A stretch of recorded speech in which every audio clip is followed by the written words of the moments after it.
Hey listeners, Matt and I are actually both doing a little bit of traveling this summer, so because of that, we are taking a few weeks off. We will be back with new episodes in mid-August, and until then, we hope you enjoy this episode, and if you miss us truly, you can always sign up for our Patreon at patreon.com/nandmatt. Well, you turn on your TV and there's a flick with a familiar name. I can't wait to view my favorite film. But you're watching and you're wondering why not one single thing is the same. I have never seen any of these people. You're lost and you're confused. You go searching for a friend. Then you stumble on somebody's namely Matt, namely Ann, who are equally obsessed with why they make a thing again. Come on, Big Booty and the Beast.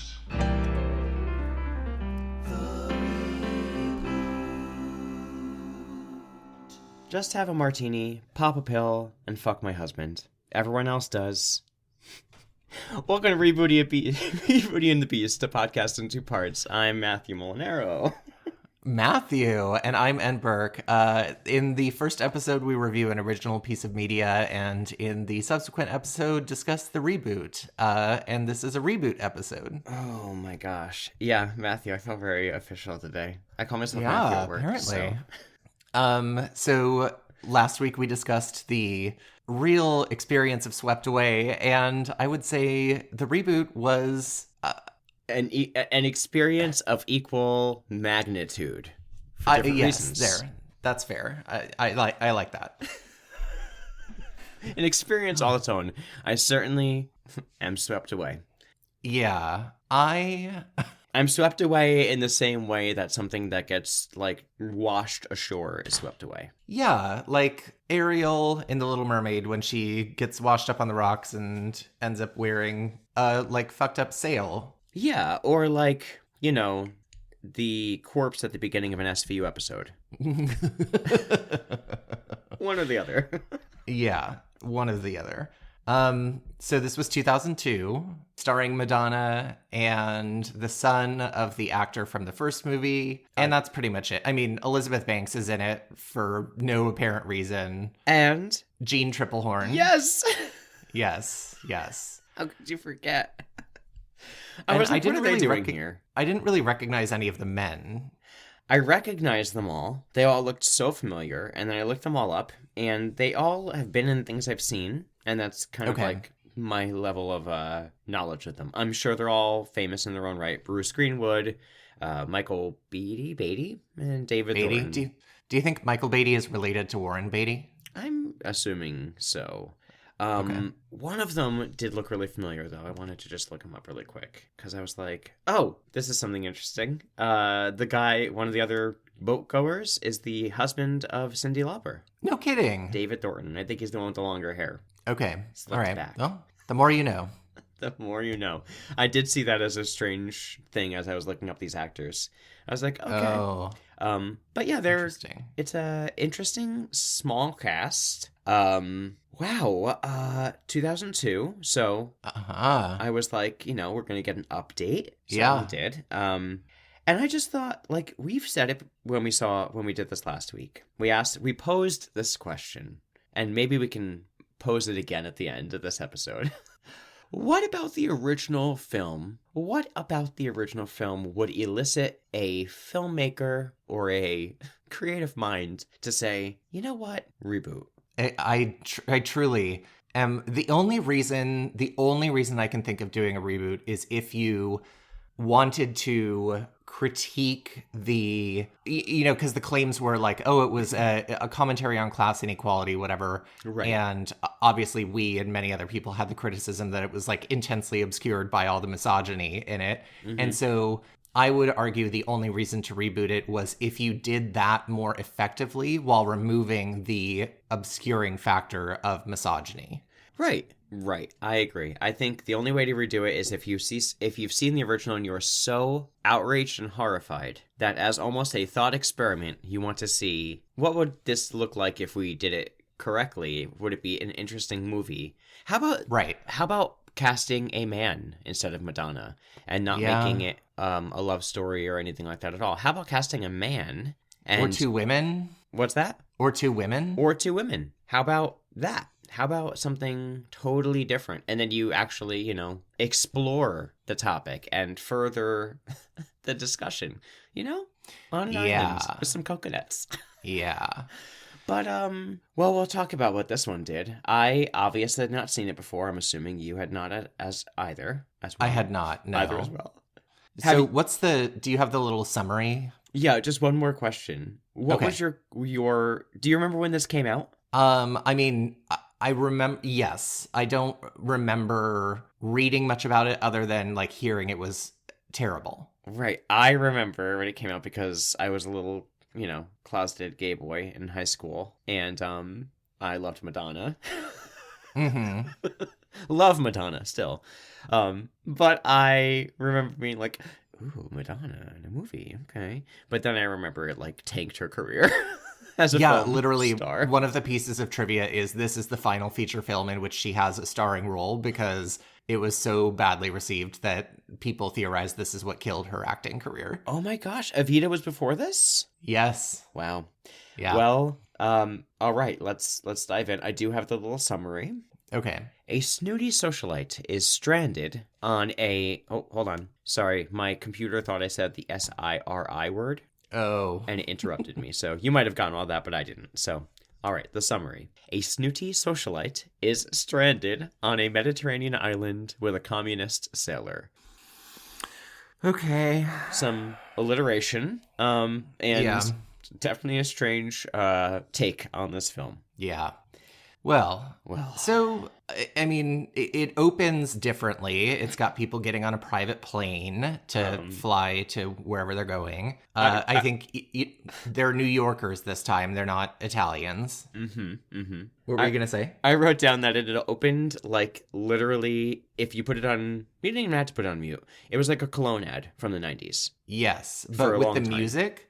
The music was straight up like James Bond. Yes, and it was just, like, close-up shots of, like, a cigar, caviar, Yes. opulence, a lighter, Yes. a hand. It could have been a Countess Luann music video. Oh, absolutely. Save on. So they arrive to Italy and they see this boat. And Madonna immediately was like, "What's that?" I can't say enough about how bad her acting is in this movie. I really want to, you know me. I want to like things that people hate. There's a part of me that's almost like there's contrarian in that way. That's like defiant personality. Yeah. yeah. I'm always like, who knows? Maybe I can find something. Maybe this aged differently. Maybe she's made some choices. There's a couple of moments where it feels like she's acting, but what the? It's just. The script isn't great, but No. she's just screaming. She's just screaming lines randomly at nobody in particular through the whole movie. Okay, so you have seen that YouTube video of the woman who does like makeup tutorials as if they were in the 90s? Oh, is it the girl who did the Mountain Dew? Yes. Why don't you marry it? Surge, Surge, that's it. Yes. And the guy goes, "I love Surge. Why don't you marry it?" That is exactly Madonna's line delivery through the entire movie. "Why don't you marry it?" I'm gonna try to do impressions as they come if I can remember any particular ridiculous lines. God. What do they see? They see the boat, and she goes, It has a chimney. It's got a chimney." And her guests man. are Jean Triplehorn, who has the worst false eyelashes I've ever seen in my life. Also some really bad hair. Really bad hair. I don't know what her character was, other than an eye roller. Yeah. And then Elizabeth Banks is playing like an idiot, I guess. Yeah. Literally, her character is just idiot. Yeah. Why? What is the point of these characters? I don't know. Just a dog on women a Literally, little more? you don't even need them. Like, the No. movie could have, much like the first movie, you don't even really need, like, these extra characters. You could have just had the wife and the husband. Yeah. Yes. Yeah, but no, it's just an opportunity to show how silly women are. Yeah. We do see right away she meets the. Also, wait, before anything else, did you notice the way Madonna is walking through this whole movie? Like she's on a catwalk, you mean? No, like she's a barbarian. I was No, like, I did is not. this a character choice? Is this did someone say do a stronger walk? And she was Was like, she doing like a shoulders up. Viola Davis in How to Get Away with Murder kind of walk? A little bit, but with like shoulder pads without actually wearing shoulder pads. Like she, Wow, I didn't even notice that. No. yeah, but she clomps onto the boat like a buffalo coming down the stairs. She is the one person of the party who refuses to shake the captain's hand and just like brushes past him. And this time her eventual quote unquote love interest, his name is Giuseppe. He's hot. And they do, what's that? He was hot. He is hot. He's hot for sure. He's hotter than his dad. Yes. Very cute. Blah, blah, blah. Just saying. The editing in this movie. Okay, so Choices. really big choices. Like they do these weird like flash forwards, flashback sort of things Jump where cut it's things. like, yeah, like he's telling the story and then like they'll cut to the scene of her and him interacting where she's like, where's the gym? And he shows her a jump rope and a little stationary bicycle. And she okay, a couple things about this scene. She screams the word Anthony, and it's supposed to be her being like really upset about this. So she like, stomps her foot, and she's supposed to like be so outraged by this, and I'm going to try to do it. Back up off the mic. Yeah. She Anthony! Yeah, very deadpan, very Like very a mom wooden. calling her kid to dinner. Yeah. Anthony? She's very, very wooden the entire movie, I would say. No range. No None. range. And the jump cuts were like, they spun the screen around like it was like a screwball comedy. Yeah, it was very... Happy Days. Yes, very that. Weird tone shifts when they This randomly spun movie- the camera around like you were watching Public Access, a choir concert. Yeah, okay, so let's talk about the tone of this movie because I feel like, it's described as a romantic comedy, both this one and the 1974 one. I don't agree that it's comedic in any way. But they they do a lot of the editing. Like there's this moment where she, pushes him over the limit and he dumps a bowl of seafood on her head and then throws her off the boat and yells at her and, starts to fight the husband or whatever. And then we find out it's all like in his head. Mm-hmm. But it's like they do these moments of kind of slapstick bullshit weirdness that totally don't fit with the rest of the movie. No. Yeah, while It's he's telling really the story, weird. he's like talking to the cooks in the kitchen and stuff, and they're like they play like Bebop and Rocksteady if they were friendly. Yes. They're They like- are like weird Disney sidekick characters who periodically do like little dance routines and like jokey slapstick things. It's really, really weird. Yes, it's like Toe Jam and Earl. And then they Yeah. and then they have these weird moments where they do that and they play music in the background like it's like a commercial for a Charmed episode. Yeah. It's very yeah. strange.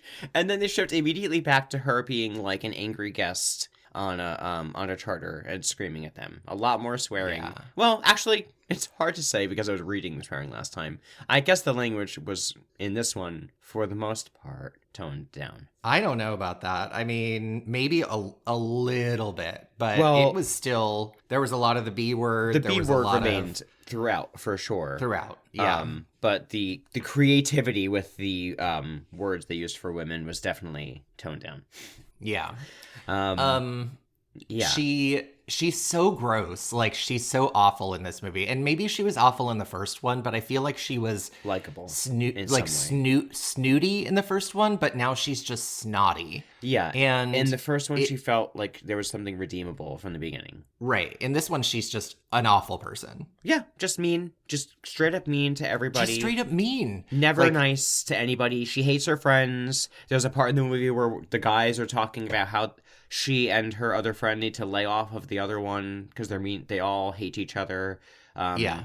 She dismisses everyone who speaks to her. Oh my god. The scenes when she's riding the stationary bike and Oh my God. I mean, we talked about the bad drive acting in some of the movies we've seen. Yeah. We have a new category of acting. It's called stationary bike acting. And this, I don't know what it's supposed to look like. It's not this. No. She looks like she doesn't look like she's riding a stationary bike. She looks like she's riding a full-on galloping horse. Yes. It's very strange. Maybe it was one of those bikes where like the seats go up and down or something. Maybe, kind of. I don't think so. And she's like chain smoking while she's doing it and like tossing cigarettes. And also like wearing a Versace headscarf and a giant drag queen wig. Oh my God, the hair, the hair, the headscarves. Okay, let me collect myself. I'm getting all over the place. So, okay, so they're really mean to each other. She yells at the staff. The below deck, they complain about her. They have that, like you said, that weird dream, that sequence where he threw her over the side, and you literally see her body like flailing into the water. Yes, was the only time I laughed.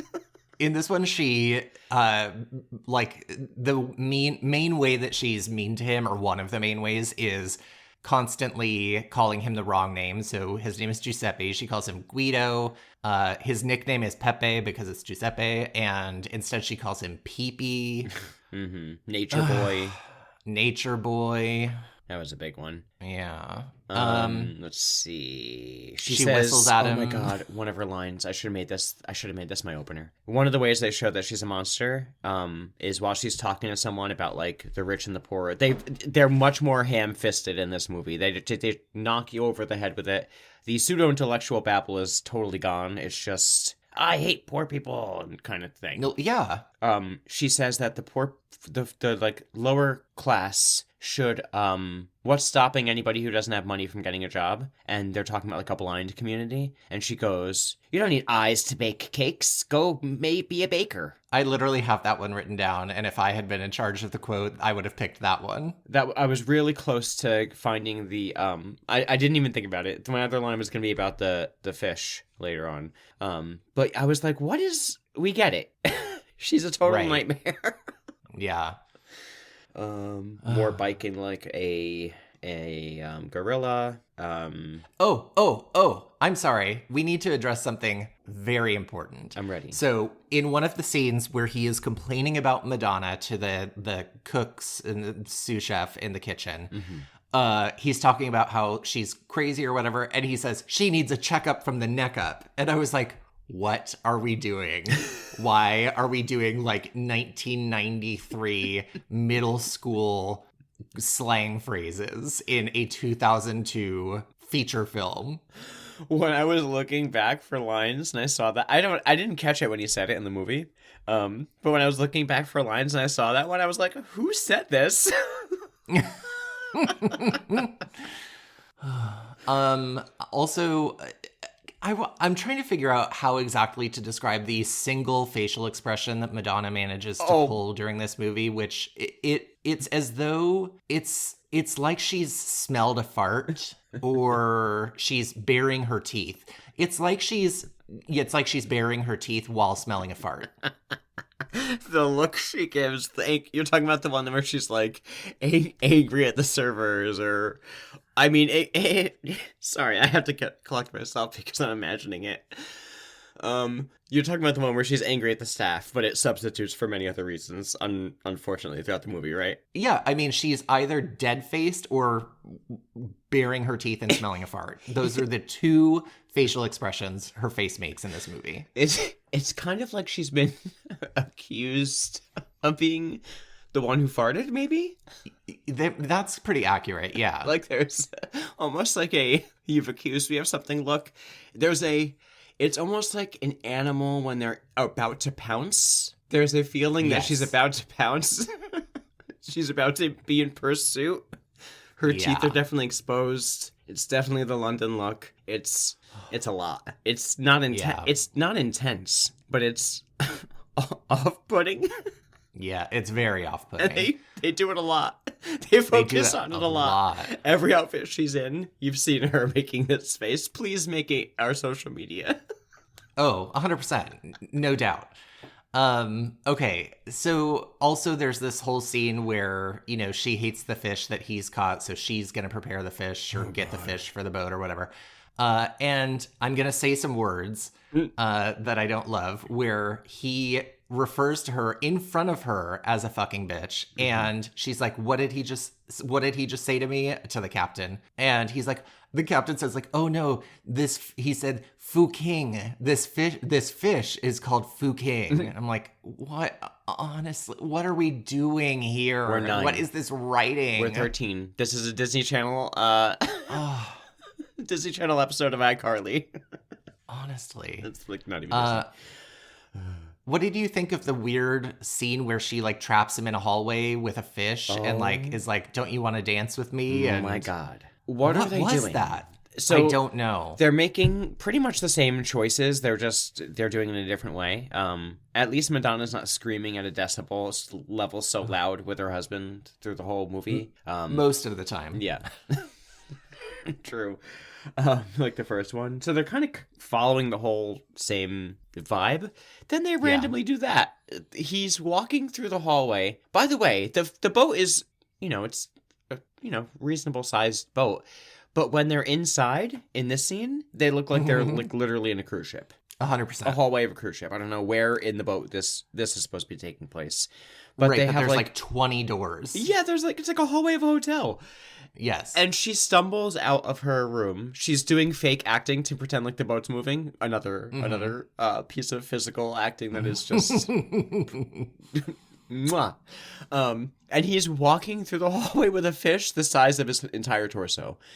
And she drunkenly asks him to dance, and he says no. And she like looks at him with that face. Ooh, don't make that face. I thought it was unnecessary and strange. And then, isn't it followed immediately by the scene where instead of finding pot, they find cocaine? Yes. Oh no, sorry. There's something even weirder in between, which I don't know if you noticed, but there's a scene where she complains about his shirt, and this time there's like a cartoon cat on it or whatever. Yes. But through this entire scene where she's berating him about his shirt, she is panting as though she has been running a marathon, and she's just sitting there. But she legitimately is panting like she's been running a marathon, and it's never explained, and it is very awkward to watch. Maybe she just got off that damn bike. Maybe. Because she is. And isn't she like covered in white towels? Yes. I feel like there must have been something that they cut, like she had been swimming or she had been biking or something. Maybe she'd been disguising herself as, a laundry basket. Yeah, a big pile of towels. Yeah, exactly. She was hiding a moment of levity. Yes, then we cut to the cocaine, and it's the same thing where the captain is like, he says something weird about wanting to have an orgy, and Giuseppe stops him and throws it. It looks like he's about to try it, but then he accidentally drops it overboard. Yeah, it's strange, these little strange moments where you could tell that they're like, ooh, let's make a correction here for this particular thing. Yeah, cocaine instead of weed. Yeah, let's have him drop it instead of smoke it and not steal it from them. Like, I don't know what their choices are that they made to make things different when they did. But I really think they were always thinking they were doing something. Yeah. We also have that moment where he ogles them on the boat. Yes. And in this one, they have Madonna like catch him. In the other one, it's like a stolen glance, or almost like understood that she saw them looking at him. In this one, she like looks back at them and just makes no expression. And they just stare at each other. She only has two choices, Matt. It's that or the weasel face that she's making the rest of the time. Yes, exactly. It's weird. It's not sexy. It's very strange. Yeah. I want to just say at this point, my next note is that this movie, this version, has none of the like beautiful camera work that the original had. Like everything looks really dull. There's no beautiful like sunlight or like any of the kind of like really pretty camera work that the original had, I don't think. No, not really. You see some of the landscape a couple of times, but I see more landscape in an episode of Below Deck. And it was it's usually prettier. Much prettier. Yeah. And yeah, it felt very like they did these moments, like at the beginning of the movie, these strange montages, which I think were an artistic choice, where they were just, I don't know what the function of them. They Slow-mo didn't really partying, move like- the passage of time or tell a story, but they would just be like, I guess they were included scenery, but it was just like filler of like 5 minutes of a random hokey elevator music song or like hold music song. And I was like, wow, how the hell is this movie shorter by 30 minutes and they have time to Yeah. do this shit?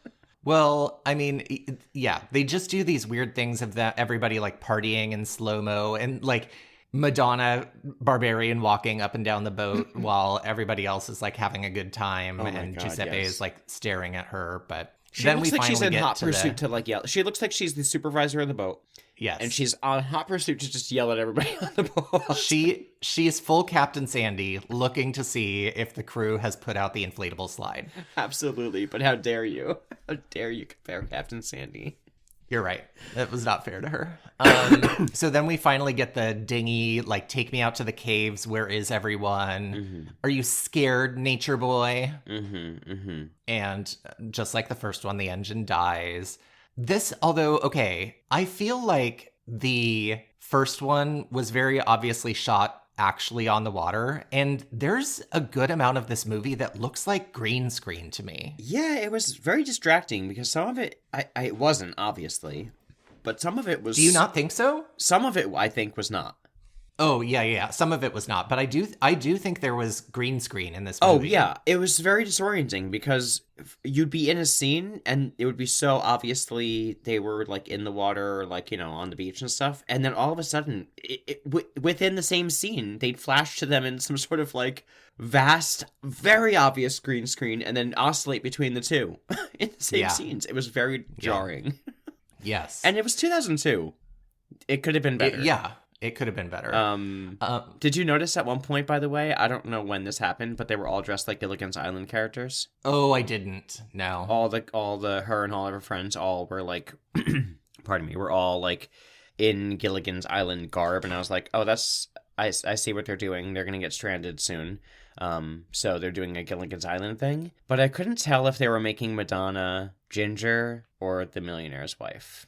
Oh, I think she was supposed to be interesting. the millionaire's wife, which I was Yeah, like, that well, would maybe make that's why sense. they made her hair so comically terrible. Maybe. Because her hair Um, in this on this dinghy for the whole first half of the movie is huge. huge and horrendous. Yeah. I want to bring up one of my favorite line deliveries of Madonna's during this movie, which is when they're like night is starting to set and she gets cold and she's like, she wants to put on a sweater and she goes, "Give me your sweater." "Oh, Jesus, what have you been doing in that?" And we're meant to understand that the sweater smells, but like she delivers it all without any tonal variation, no room for the line to breathe. She just like stomps all over it. She doesn't even smell it, but she like, it's so bad. I don't even want to call this like middle school quality acting. It seems like she's irritated to be and not with him to be involved. Yes. With the filming of this movie. Yes, I have a piece of trivia about that, so we'll get Oh there. God, yeah. She delivers the lines as though she's like. You would kind of expect her as soon as she finishes delivering a line in a scene to like slam down a stack of papers on her thigh that she's holding somewhere hidden off screen, and then go, "Was that better? Yeah. Is that fine?" Yeah. Another fun line read that she does during the stranded dinghy scenes is, "This isn't funny anymore. I want to go back to the yacht." As though he's like been doing this for fun. Gotcha. Sorry. Yeah, their fight on the boat, her acting is just in maybe its worst. It gets worse Yeah. Yeah. before it gets Definitely. any better. No, it doesn't get better. It never gets better. Okay. So she starts looking for supplies on the dinghy and finds a flare gun, and she says, "What the fuck is this, Popeye?" Apparently that's another thing she's gonna. You know what? I would be willing to bet several $100s that they gave Madonna the ability to improvise during this movie. And that is why a good chunk of the dialogue is as bad as it is. I would bet you a lot of money that they told her she could improvise. I mean, do you think she came up with Popeye? I do. I really do. Popeye the Sailor Man? We get the scene of him catching a sardine and biting its head off, and she chucks it overboard. Ew. It's very awkward. This is gross. Ew. Fasting's good for you. It's a spiritual thing. She would be the Madonna would probably improvise that one. Uh-huh. Mm-hmm. She I'm shoots surprised the she flare wasn't gun like. into the fucking raft. Yes, correct. She shoots And the then- flare gun into the raft. Correct. Like you do. And it remains Then we get partially inflated. yes, somehow. And then we get a storm scene where they're reenacting the Destiny's Child Survivor music video. And they make it through that because they're survivors. And then we finally get them seeing land. And unlike the first movie where land is like maybe 300 feet away, it's like 3 miles from where they are in the ocean. And they start like paddling with just the hands, just the tips of their fingers to get the boat toward land. Puppy Did you paddling. notice that? Yes, they're paddling with their fingers as though they're washing the tips of their fingers before a meal at a fancy As though that's place. going to get them anywhere. And Also, they are on a raft that has been Yes. completely deflated. They don't have oars like in the first one or fully built No. raft. They have survived through the storm that we just saw with lightning that shot into the water, by the way, for no reason. They survived that storm on a raft that is the size of a small inner tube. yeah. And they have made it to land, and now they're puppy paddling 3 miles. Yes. Also, we need to talk about the fact that Madonna, this is peak Madonna getting a case of the Madonnas with her accent. Like, Oh, yeah. she randomly pronounces things with a faux British accent, where she's like, land, we've made land. So weird. Very fancy sounding. Also, she calls him something that is pretty offensive when they finally make it back to land. We Why? get kind of the same, like, split up of them screaming insults at each other as they, kind of like go their own way. Searching the island for anything. And of course, he's like, there's nothing. And she's like, there must be something. You're an idiot. And, blah, blah, blah. Yeah. He finds a shack on the beach. This one, she doesn't tongue a sea urchin. She pokes it. Oh, I wrote the same. I wrote the Although- same thing. I wrote in this one. She doesn't tongue a sea urchin, but she does eat out a cave. She does. She tongues a rock trying to get some water that's dripping off of it.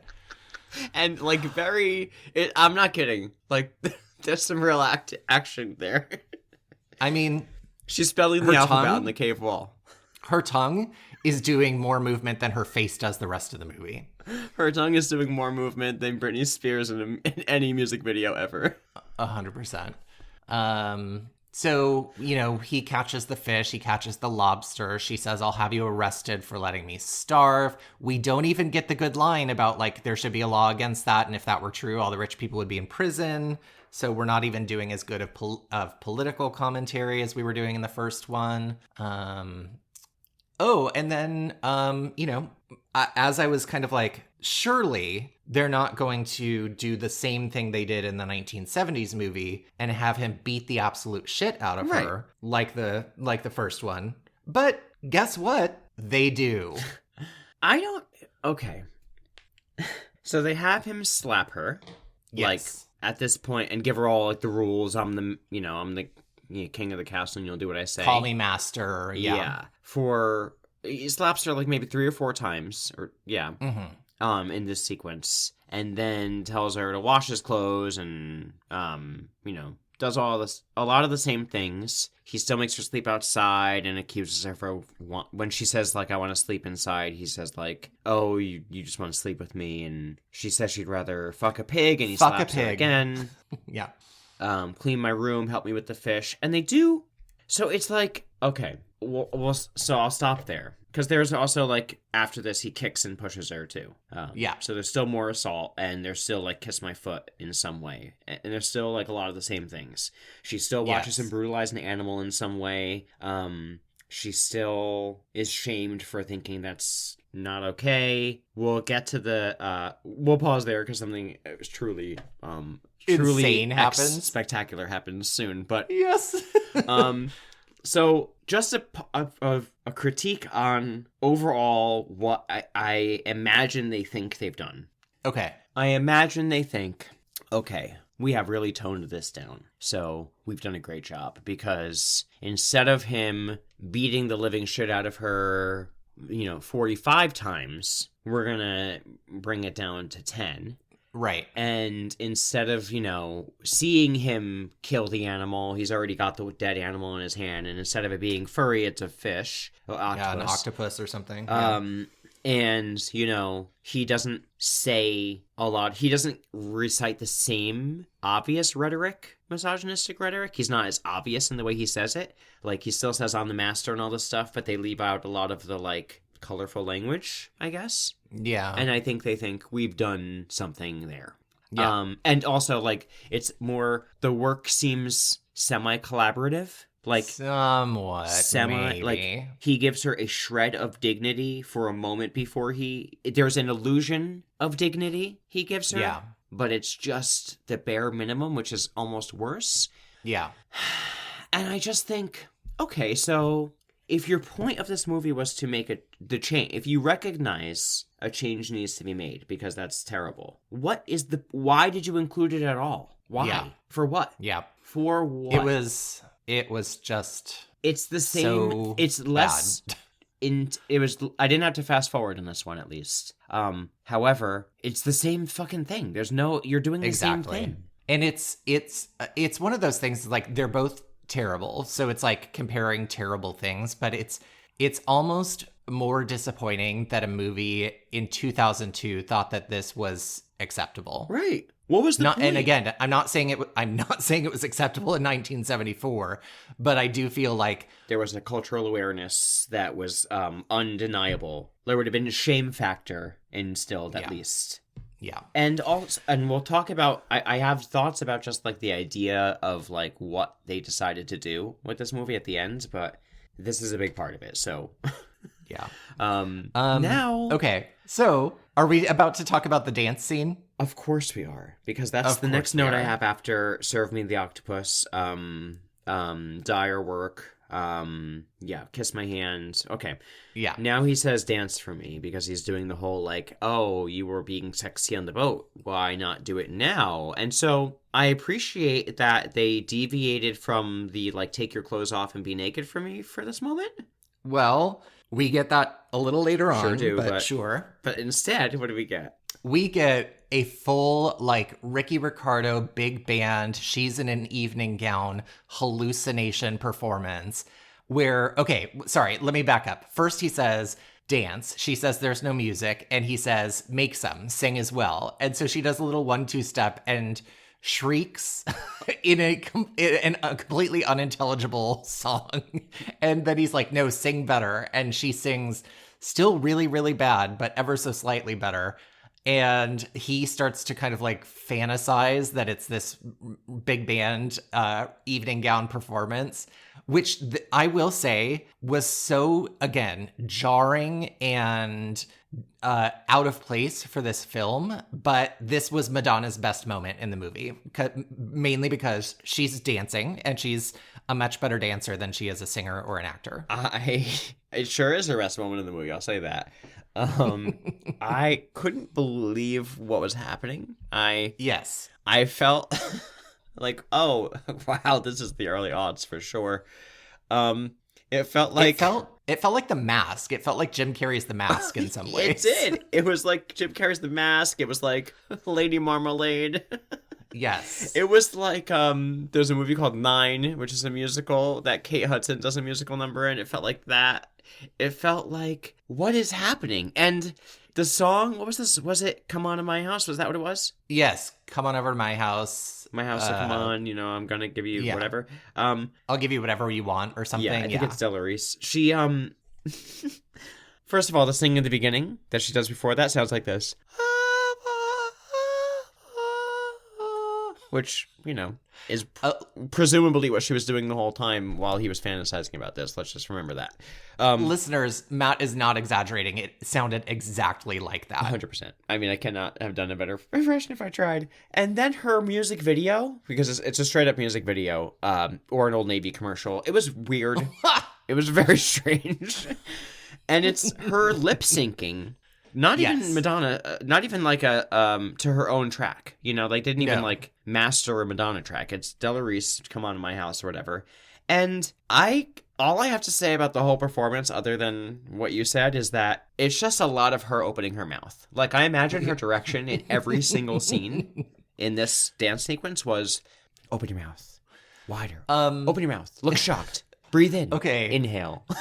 I just want to talk about the fact that Madonna can't act. She can dance, but it's clear also that they decided she can't sing because they decided to have her lip sync to someone else's vocals instead of having her sing this. So it's just like, what can you do? What can you do? What can you do well? What do you do well? Who is that? What do you do well? Quickly. That was Bianca and Trinity K. Bonet. Oh my gosh. Okay. Okay, so then we get the assault scene. I would say it's maybe 10% less violent. She is fighting back in this one, at least. Well, I mean, she fought back in the first one, but I think that they tried to make this one a little bit more 50-50, but ultimately he still kicks the crap out of her and threatens to assault her. And then, she's clearly traumatized. And then, just like the first one, she comes back and starts kissing his feet and they're in love. Yeah, it's very strange because in this one, it's gross because they have her and him fighting. It's shorter. It's slightly less violent. The language is slightly less vile, but not much. They tumble together. He almost does it. Yeah. He takes her underwear off and leaves his on. Like, it's like they almost make him a hero for not doing it. I think that's what they're trying to do. Which is gross because he's still brutalizing her, and they make it like he's a hero. Wow. Yeah. Look what they did. What a pat on the back. Yeah. Gross. And then the time apart, the way they try to show like them missing one another is literally like very strange montage of him doing random stuff and looking forlorn and missing her, and her sitting on a rock. Every time they cut to her, she's just randomly sitting on a rock and time has passed. Like, I literally have a note that Madonna clearly demanded a scene where she got to like have just like beauty face because she's just like sitting on a rock with like the sunlight hitting her face and there's like a fan blowing her hair back. Like, she clearly was like, I need you to make me look good in this movie. And this is it. This is, you answered the question about what she does well. Yep. Sitting on a rock and serving face. Yep. Okay, so they do like this whole strange montage of like, so she kisses his foot and whatever, and they're in love now, and now they're instantly in love, and then they do a weird montage of like, no, okay, this isn't the weird montage. We'll get to that later. They do a montage of them having like what look like more like consensual, just like if you didn't see the previous scenes, you would think it was just like a music video for Ace of Base or something. Like people. Oh, it's Chris Isaak Wicked Games. Yeah, exactly. Like, and they don't even give you the satisfaction of like a bare butt cheek from the actor until far later. Oh, I'm sorry. We do get bare butt cheeks from the actor later. Much later. Literally, I wrote that as the only good part of this movie. It really was a great part of the movie, but it was like, listen, if you're going to have like sex on the beach, in the words of Elaine Bennis from Seinfeld, give me something I could use. Oh God. There's a weird scene where they like find alcohol in the hut and they get drunk and play charades. My God. I did fast forward through that scene because it went on forever. It went on. It was okay, if you thought you were like taken out of this tone before, this was when it was like the even more strange than the music video was this screwball moment of the two of them doing God knows what. At first, it looks like they're playing charades, but then they're like, quote unquote, getting drunk because he spends 5 minutes like throwing pots and pans over his head. Yeah. And then what was the music? They played some kind of... And the music in this movie! Because later on, Mazzy Star is playing. Yes. I don't remember what song was playing in this part, but I couldn't... Me and Davey just like looked at each other and we're like, what is happening? Who said Yeah. this is what... It's like a Lizzie McGuire episode. Yeah. It is straight up Disney Channel. The kids got a bottle of alcohol, and this is what we got out of it. He had like a funny hat in one scene. She's got like carrots sticking out of her lips like she's a walrus. Yes. And then let's see.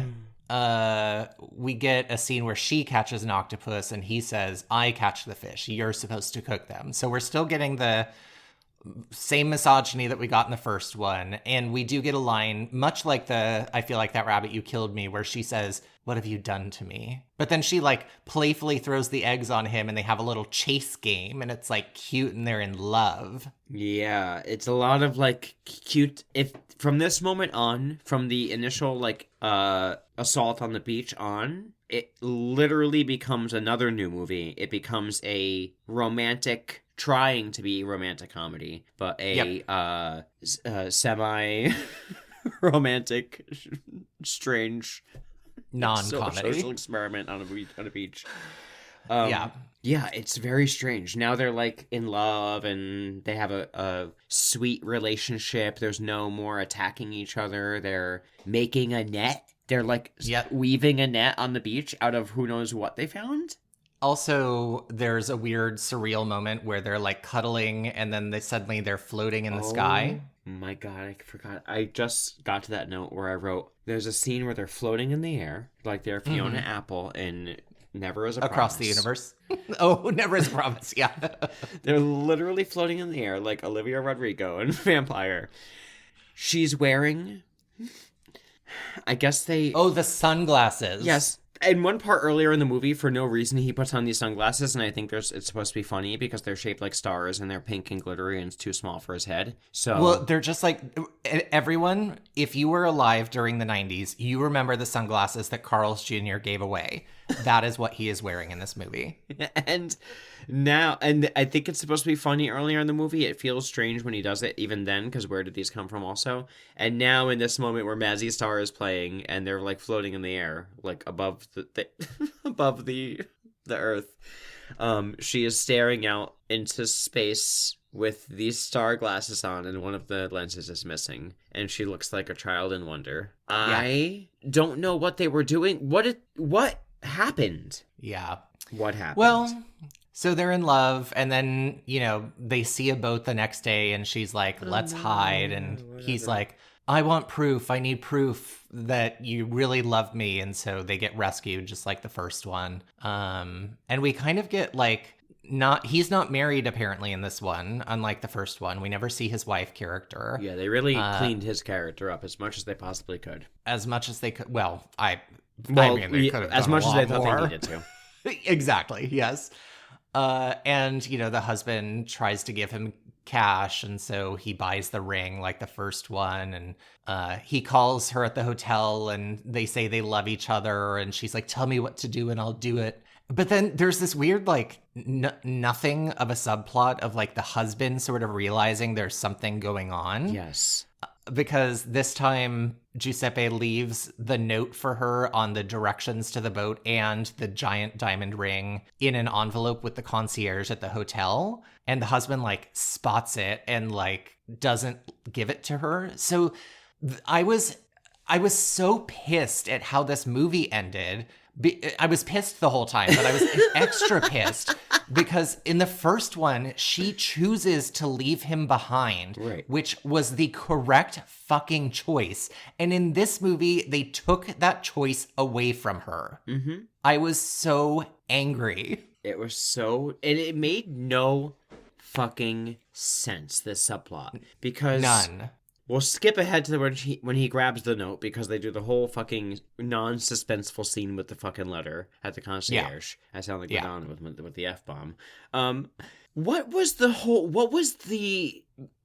were they trying to suggest he was doing at the end of the movie? Because in this one, you know, he grabs the letter and he gets the ring, and then all the letter says that has the ring, like it says like the where to meet him or whatever. He's sitting on the boat waiting for Madonna. Madonna never gets the letter and she's like all upset. And then, she's heartbroken because she thinks Giuseppe decided not to, like, be with her. Right. But then the husband is sitting next to her on the helicopter and hands her the letter and money for the tip to give to, like, the kid, the little kid again. They bring a little kid again. And she does without looking at it. And then the letter is, like, what would have been, like, her ring and everything like that, right? So she hands it over. Yeah. And then the little kid runs to the guy and says, oh, she gave it to me. And he's like, no, it couldn't have been her. It must have been the husband. And he's like, no, it was the blonde lady. She must have given it to me. Where I would have been like, whatever, give me my money.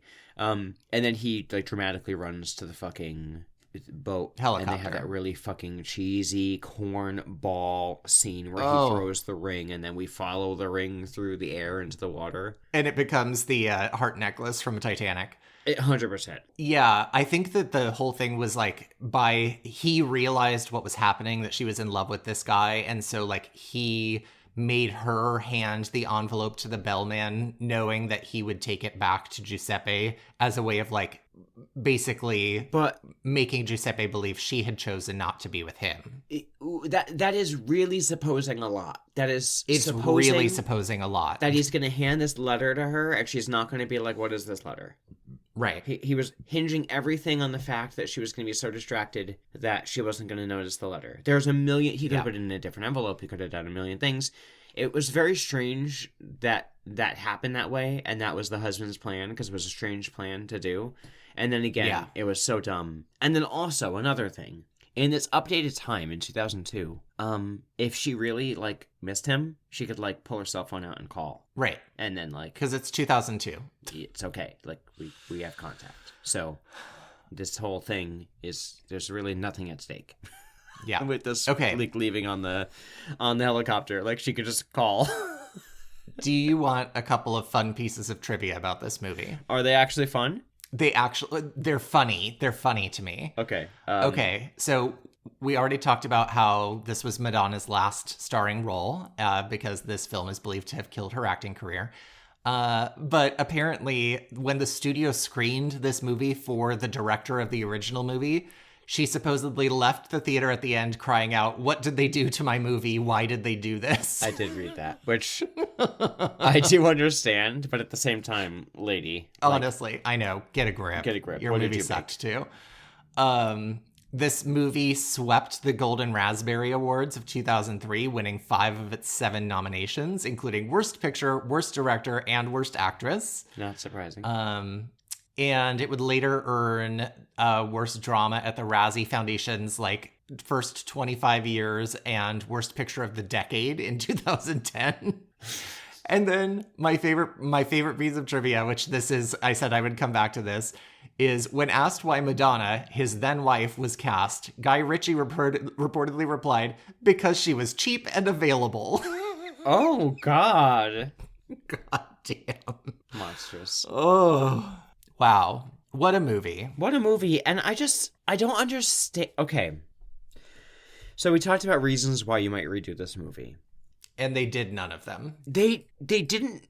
It's like if your point of the movie to redo it is I want to take out the bullshit and tell a story about class. They didn't do that because they just quote unquote toned it down but left it all in. And they left in like the racist remarks. They left in all the misogynistic stuff. They just did less of it because they shortened the movie by a runtime and they didn't have like literally Street Fighter happening on the beach.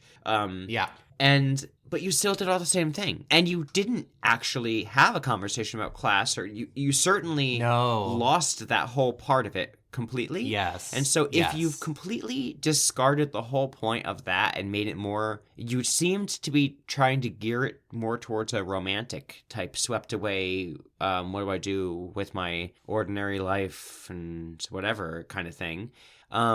If you did that, then you don't have to have him beat her up at all. Like if you... No. Because the only quote-unquote excuse for that in the first film is that pseudo-intellectual bullshit where they try to pretend like it was for a good reason to, have some sort of intellectual conversation. Whereas this one, they get rid of that, but they still have her beat her up.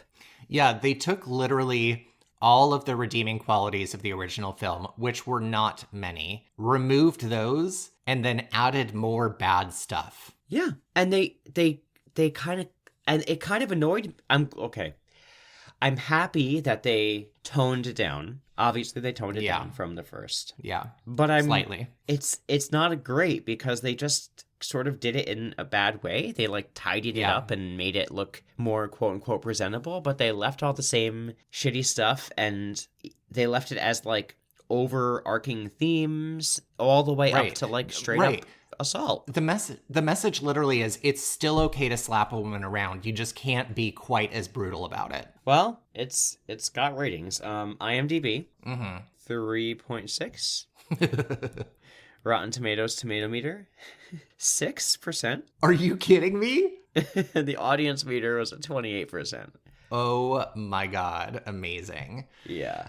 Okay, we have come to an important decision moment in this podcast. Are we allowed to give a less than 0 score? Oh yeah, you are. Okay. Then I'm going to give this a -1. Wow. Because like I said, it took any redeeming quality of the original movie, took it out, and then added more bad things. So I think it was worse than the original. Wow. I mean, I don't blame you. I'm going to give it a 0.25. Okay. I'm going to give it a 0.25. 0.25, because I think it was better than the original for the following reasons. I'll give you 3 reasons why it's better than the original and why it gets a better score. 1. All right. Madonna has a music video in it. Okay, that's 1. 2, the actor is hot and we see his bare butt. Okay, fair. And 3, Uh-huh. it's 30 minutes shorter than the original. That's fair. That is fair. All right. I'll accept your reasoning. And I hate that they included all the same shit for all the reasons I said, but I am really glad that the first one had multiple instances of it, what we talked about. So yeah, I'm really glad that I can't remember a movie before the last one we've seen, honestly, that I had to fast forward, I felt like I had to fast forward it. And I watch horror movies, like I don't mind gory stuff and whatever. That was brutal. It was truly brutal. Yeah. So I think it's safe to say that this was a beast. Oh yeah. 2 beasts, a beast and a beast. Yeah. Wow. Beast Wars. Did you ever watch that show? I never did. No. No, you're not missing anything. I don't know if we announced this at the end of last episode, but I think we decided we're gonna keep it nautical, but we're gonna go on a better trip. Hopefully. Certainly better trip. I can mark my words. If it is not a better trip, we might have to go into some deep psychotherapy and take a little break. Yes, because we're going to be watching Overboard. I'm excited. I mean, the original I've seen, but it's been a very long time. But I remember really loving the original, and I love Goldie Hawn, so yeah, I'm excited about that. And the redo is, I had not seen it. I don't even know if I've seen a trailer, but I've seen the little what's the word I'm looking for? Poster for it, and I know it's Anna Faris. So okay, I like her. Great. In the meantime, while you're waiting, if you'd like to support us, the best way you can help us grow is to rate and review our podcast on whatever platform you're listening to us on right now. That's right. Also, the second best thing you could do is recommend our podcast to a friend, because you have good taste and people respect your opinion. And we would love for you to follow us on social media and interact with us. We are RebootyPod on Instagram, and you can email us at rebootypod@gmail.com. We love hearing from you, and we post regularly on our Instagram. And if I do say so myself, they are pretty hilarious. Thank you. Also, we have a Patreon, which is patreon.com/NandMatt. There's tons of bonus content on there, lots of movie reviews, and fun games, so you should check that out. Yes, that's right. And thank you so much for listening to Rebooting the Beast. See you next week. Bye-bye. Bye. Ahoy!